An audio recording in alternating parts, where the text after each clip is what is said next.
Jetzt das japanische Wagyu, das A5, wirklich wunderbar marmoriert. Kobe ist es nicht, auch wenn Kobe kein großer Unterschied ist. Kobe darf es bloß essen, wenn es aus dem Tal kommt, bestimmte Vorkehrungen hatte, wenn es so gefüttert wurde. Das hier ist jetzt japanisches Wagyu, sehr, sehr nussig, sehr, sehr butterig. Das kann man eigentlich fast schon übergaren. Also manchmal ist es fast sogar besser, so ein Steak über 60 Grad zu ziehen. Da schneide ich uns jetzt mal ein klein bisschen was Schönes ab. Das ist doch bestimmt für dich.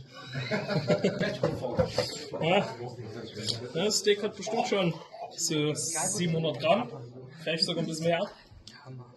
Dann mache ich mal noch eins. Und dann können alle, die es mal roh probieren wollen, mal vorkommen und das Ganze roh probieren. Ja, bitte. Mega.